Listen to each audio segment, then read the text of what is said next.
Hey everyone, I'm Mark Sievers and welcome back to my YouTube channel. So today I'm going to show you one of my classic signature recipes, Hearts of Palm Gratins. I created this recipe a few years back for the Newport Mansion's Wine and Food Festival and their Vintner Dinner. It was a dinner for about 225 people held in the ballroom at Rosecliff.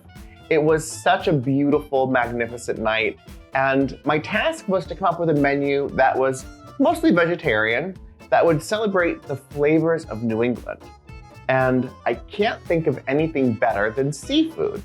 As a vegetarian, I don't eat seafood, but I came up with something that is, I think, even better than the classic Coquilles Saint-Jacques, which are made with scallops.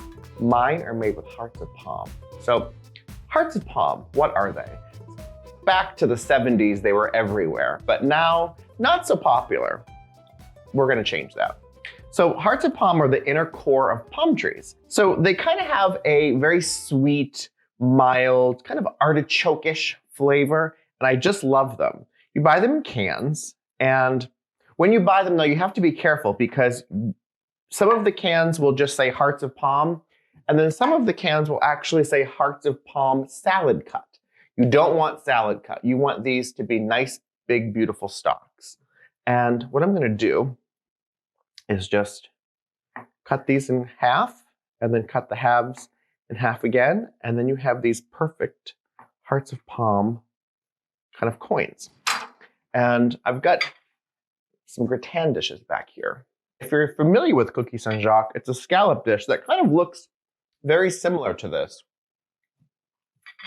It has a great kind of crispy topping. It has white wine. And when I created this recipe, I did all of those same things. So I'm not going to say it's a exact remake of it.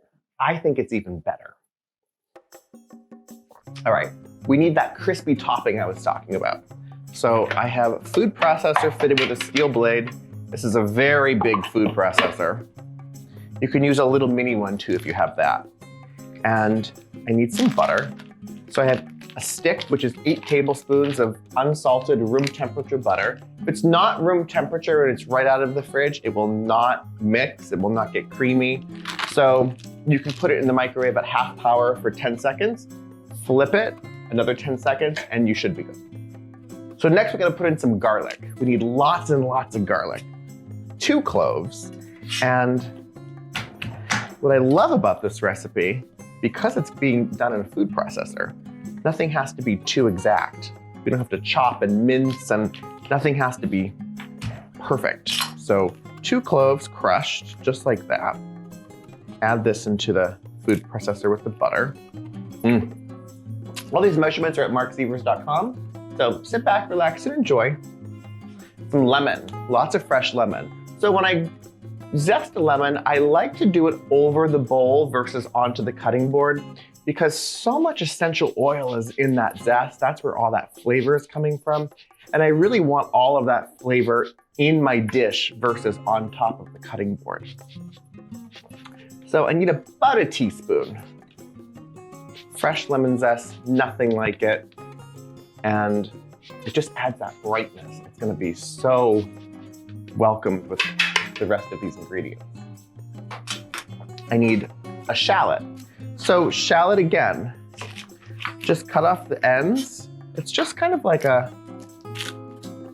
treat it like a little onion. I'm just gonna peel it.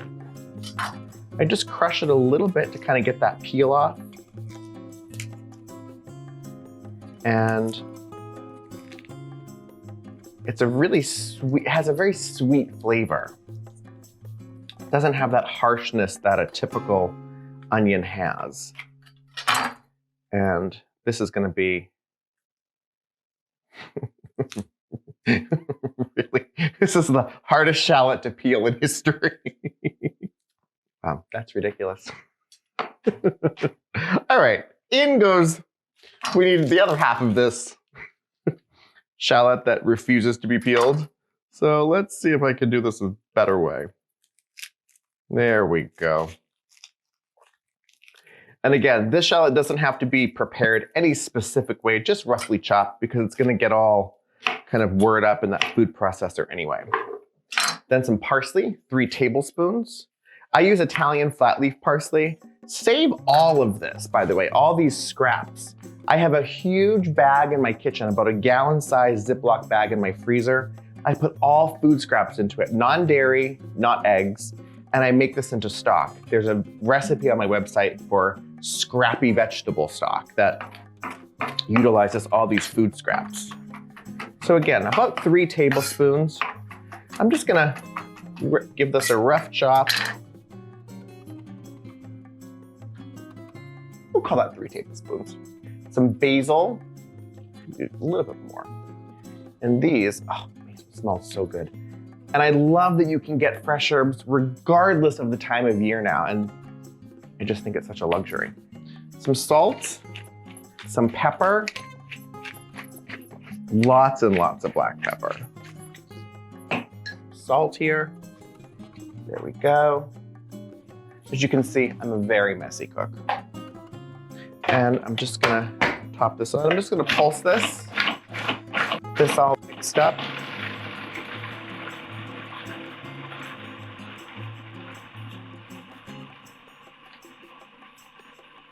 So now you can see why I didn't have to really finely chop anything, because the food processor did all the work for me.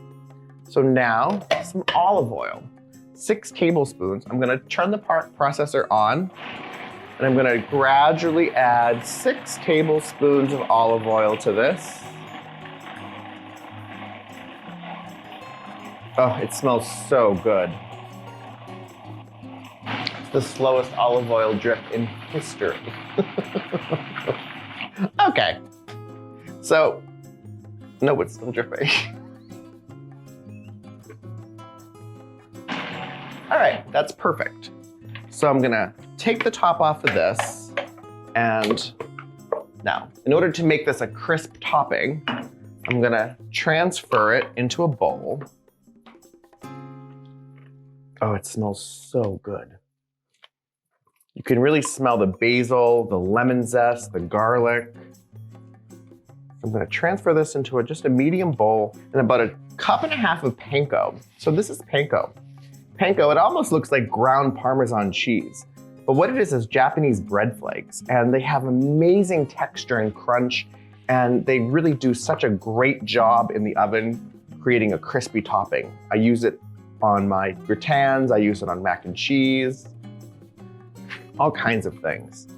And then I'm gonna give this a stir, and you could just hear all that crunch.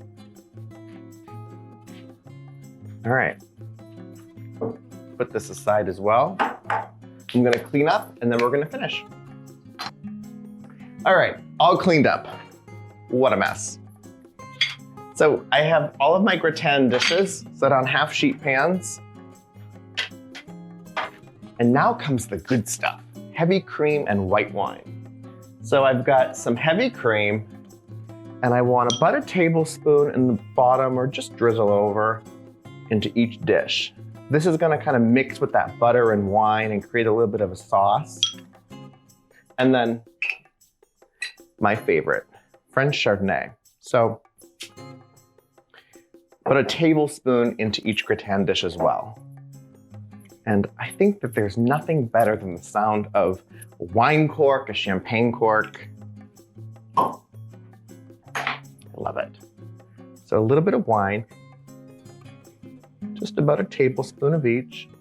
And now our panko and herb topping. So this is really just about dividing it over. There's no special technique. You just want to get it on top of these Hearts of Palm medallions.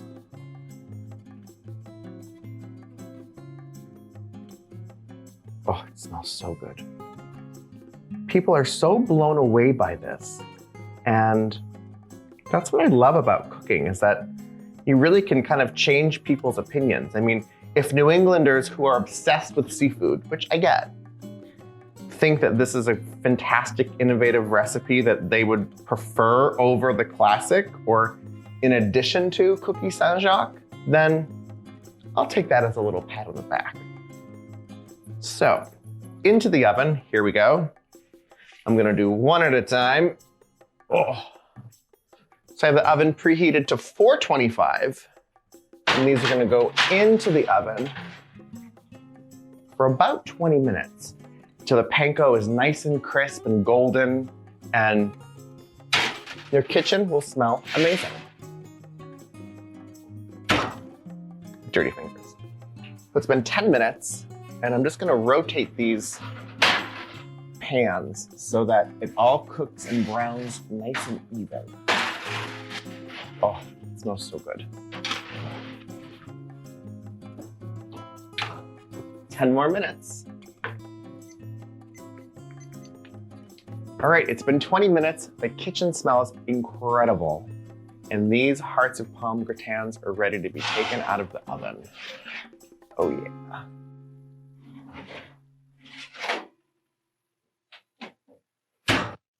I still got it. Oh, they smell so delicious. I mean, look at them. I'm gonna garnish them with a little bit of microgreen. If you can't get microgreen, you can just use more fresh parsley, more basil, even dill. All right, now my favorite part, the tasting. It's so delicious.